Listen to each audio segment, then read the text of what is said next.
Alright, what's good YouTube? Gentleman Thomas here, and I am the coach of the Copenhagen Galates, and I am so excited to finally be able to say this is my WPF, the World Pokemon Federation Draft Analysis. This is my personal near and dear to my heart league. I have been in this for 7 seasons now. This is the 7th season, and I've gotten to know so many great people in WPF. That includes the commissioner Rizzo. He's such a cool guy. It also includes a bunch of people that had worked on this logo, as you see, and the upcoming graphics you're gonna see, and the intro you saw. So shout out to Jace and Cruciaton for that. They are amazing. But yeah, this is my World Pokemon Federation draft analysis, and I can't tell you how long I've actually waited to be able to do this. I originally started my channel because I wanted to do this for season 6. I wanted to actually do draft league content for season 6, but I didn't want to rush into making the videos and have them be super bad. Now, I don't think my content personally is all that, but I definitely think that it was the correct choice to kind of try and see if I could learn to edit a little bit and record my videos and whatnot so it actually looks somewhat decent. So now I'm really excited to be here with season 7 of the WPF. Now, the WPF this season swapped from a split tier system to a point-based system with a total of 115 points, where we can draft anywhere from 9 to 11 mons. The points range was from 19 to 1. So some of the higher end tier mons includes like Dragapult for 19 points, and then of course 1 point mons are like the really low tier mons. I was picked 15 out of 16. So I was a little bit towards the bottom, not quite the wheel, but close enough that I could kind of make out 2 picks at a time. But I had to watch 14 other people draft before me, and the Mon I personally really wanted as my first Mon was actually a Shifu Single Strike. I have not been able to use it since it came out with the Isle of Armor DLC. It's always been, even when I'm like third in the pick line, it's been chosen before me, and when I'm at the bottom, I know it's going to be chosen before me. So I kind of, when it got taken, I sort of thought, well, what do I want to do with this team? What seems like could be fun, but also a really good team? So I came up with something I've kind of used before, but I only used it in half a season, and I only picked it up midway through the draft. Which at that point it was a split draft, so we had a draft at the beginning of the season, a draft in the middle of the season, and I only picked it up like midway through the second draft at that point, and it didn't really fit in the team. But I still kind of wanted to retry this style of play, and my first mon I picked up was Escadrille. Now, Escadrille is a really good mon, base 135 attack with 88 speed, and that speed is of course doubled with Sandrush in Sandstorm, but you also get access to Moldbreaker as a really good ability, Sand Force if you want to hit even harder. So Escadrille is a really good first pick if you know what you're going for, which you can probably guess what it is my team is going to be. Now, Escadrille is actually also a really good mon just by itself, because it gets access to Rapid Spin, get access to Stealth Rocks, and then you of course have Source Dance set up. You can run Choice Band, Choice Scarf. It can do a whole bunch of things. You can even run a bulky Toxic substitute set with Protect or something if you want. And if you are in Sandstorm, you can have the Sandstorm help whittle down the opposing Pokemon. Now, Escadrille is a really good offensive mon. It's straight out just gonna punch holes through my opponent's teams. So I kind of need something that can support Escadrille in taking some of the hits it doesn't want to do. And the next mon I picked up, which was very shortly after, was Slowbro. Now, Slowbro helps with the fighting weakness that Escadrille has. It can hit ground types that Escadrille doesn't want to hit. It gets access to teleport, so I can be a defensive pivot, take a hit, teleport out, go into whatever mon I need to take down what's in front of me. And I've just generally really been wanting to use Slowbro for a little bit now. The teleport access it got in Sword and Shield, I think, is such an interesting tool to have. It's really it's a really good defensive mon that can actually also run an offensive set with like Trick Room if you want to. Base 100 special attack is nothing to scoff at. 110 defense, of course. So overall, I was really happy about this Slowbro pick. Now, after that, I had to watch 14 picks go up and 14 picks go down before it became my turn again. And I kind of wanted to keep up supporting my Escadrille and supporting the Slowbro a little bit. So I picked up Togekiss. Now, Togekiss is an interesting mon. I've used it once before, but but the team I used it on was in a league where the league actually stopped, so so I never fully got to experience what Togekiss can do. So I'm excited. It's another fighting resist for Escadrille. It's a ground immunity for Escadrille. Um, it's a really good, like both defensive mon, but also really good offensive mon. Get access to Nasty Plot. You gets access to a bunch of utility moves and Roost, Defog, Heal Bill. It can even be a Wish Passer if I wanted to. So I actually think it synergizes really well with Slowbro and Escadrille if I needed to. It's a grass resist for Slowbro. So generally, I actually really like Togekiss in this team. I think it fits really well. Now, I do have a slight electric weakness because I don't necessarily want to swap Escadrille in on an electric type because I don't want it to take too much damage. So I kind of needed to patch that up a little bit, and I did that with Tank Growth. Now, Tank Growth not only is an electric resist for Slowbro and Togekiss, it's also a regenerator mon again. So now I can regen between Slowbro and Tank Growth. It gets access to knockoff. It can be run offensively with 110 attack or 100 special attack. It's another really good physical wall. Again, it helps with the ground types. And Escadrille kind of helps with the poison types that want to attack Tank Growth. Now, Escadrille does resist the flying types, but unfortunately, I don't necessarily want to take a hit with Escadrille from a flying type. So that's definitely going to be something I have to watch out for. Now, I felt like I now at this point had a really good defensive core with Slowbro, Tank Growth, and then Togekiss can be defensive if I wanted to. So I kind of needed a little bit more pressure on the offensive side. I needed to be able to break through grass types because grass types are some of the better mons to go against Escadrille. And while I have Togekiss, if Togekiss unfortunately have to play a defensive role, I have a mon. I need a mon that can play the offensive role, and that is going to be Cinderace. I really wanted to try and use Cinderace. It is Blaze Cinderace and not Libero, but I still think Blaze is really good. As Blaze Cinderace is really good because you get access to U-turn, you get access to the stab move Pyro Ball, a base 120 move with 85 accuracy, and I'm not really afraid of missing. Like, it's probably gonna happen at some point, but I ran Choice Specs Noivern I don't know how many times in a different league, so I'm not really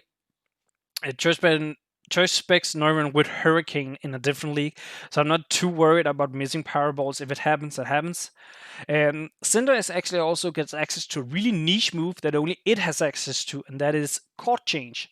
That means if any opponent wants to try and hazard stack me, I can swap into Cinderace and I can Court Change, making it so all the hazards goes to their side.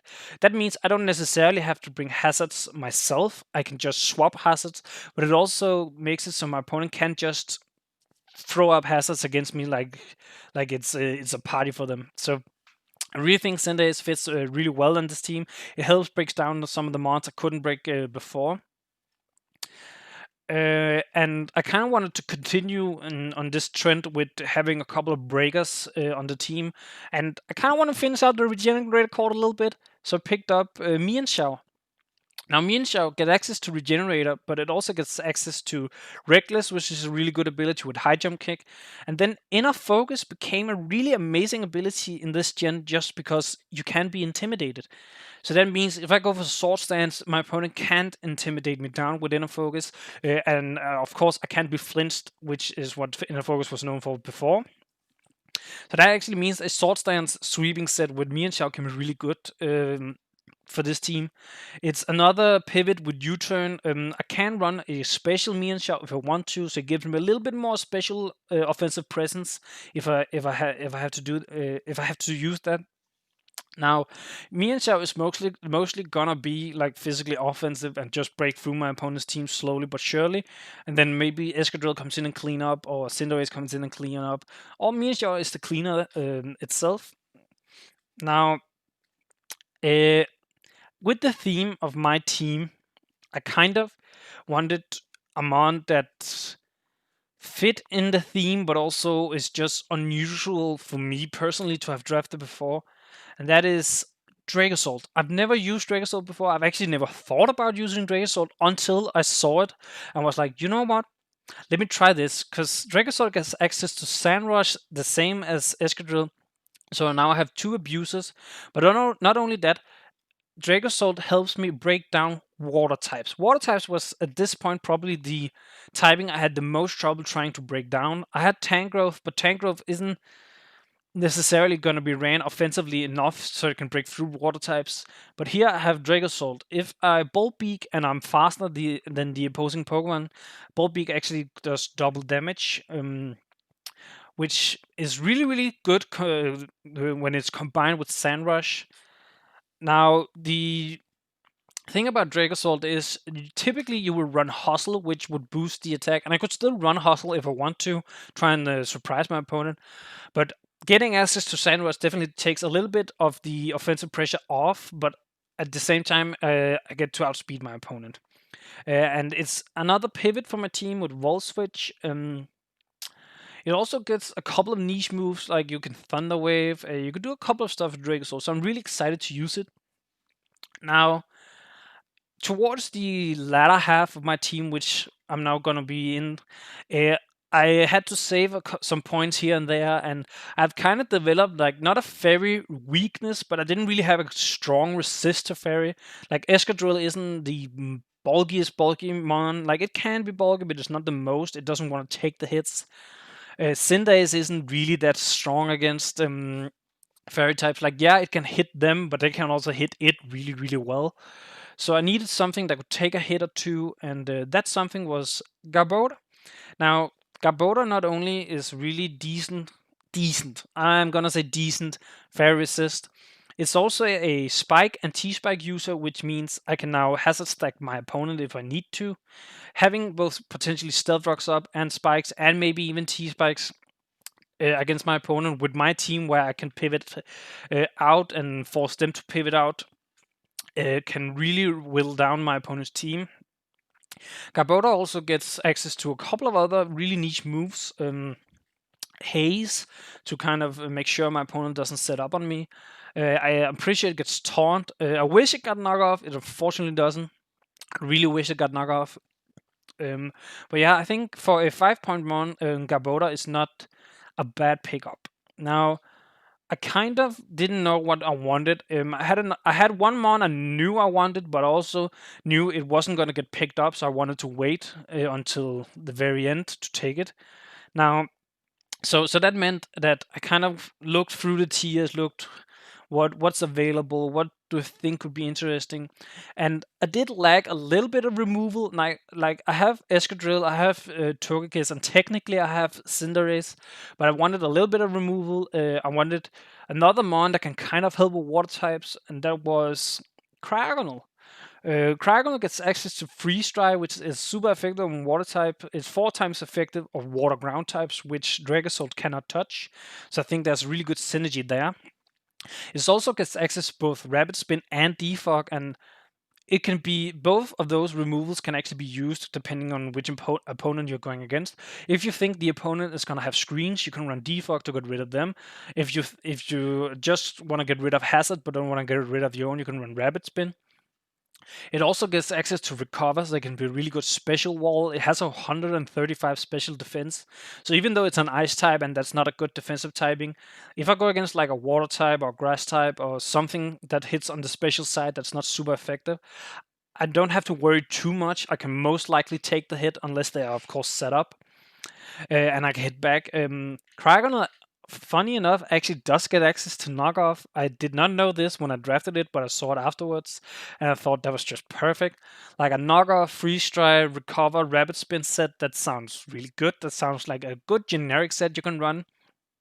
Plus, it's also another ground immunity for Escadrille, for Cinderace, for Dragosolt. I do have a slight ground weakness on my team in general, but I have a really good resist and 2 immunities, so I think I can really play around it very well. Now, you can probably see the slight theme with Sanders on my team, but I don't have a Sand setter, and I of course had to pick up a Sand setter. Now, I had 13 points left, so you can probably guess who this is. This was Tyranitar. Now, Tyranitar, I picked this over Gigalith because I used Gigalith the last time I had Sand, and I really liked Gigalith. I actually think Gigalith is probably the better Sand setter compared to Tyranitar, but Tyranitar is just the overall better Mon. Plus, I had kind of set it up so I didn't have a Dark type at this point because I knew I wanted to pick up Tyranitar. Unfortunately, it's a Dark type that doesn't get access to knockoff. That is a little bit sad. But you can run physical T-Tar, you can run special T-Tar, you can run bulky T-Tar, you can run setup T-Tar. You can run so many sets with Tyranitar that I'm really excited about using it. It's really hard hitting Mon. It's the second hardest hitter on my team if you don't count Bolt Beak Dragosolt being 134 attack versus Escadrille's 135 attack. So I'm really excited about using Tyranitar. I definitely think it's gonna bring a lot to the team. It is unfortunately a 4x weakness to fighting, and while I have 2 really good fighting resist and a pretty good fighting resist, I also have a little bit of a weakness with some of the main mons and Tyranitar and Escadrille, so definitely have to watch out for that. But yeah, that's my WPF team. I'm excited to use it. I definitely see some holes here and there. I don't think this is the best team I've ever drafted, but I think it's a really good, solid team that can get the job done. I might do some transactions throughout the season. I don't know. I want to play like 1 or 2 matches with it, try and see what works and what doesn't work. And I'm excited for this season a lot. I get to play some not old people, some old companions I haven't played in a while. That includes Rizzo. I'm really excited about that. But also, I just get to really experience other people doing videos. I'm very excited about that as well. But as always, make sure to leave a like on the video if you liked the video. Leave a comment down below what you think of the team, what do you think of this season, how do you think it's going to be, and subscribe to the channel for future videos. And with that, I'm out. Peace, YouTube.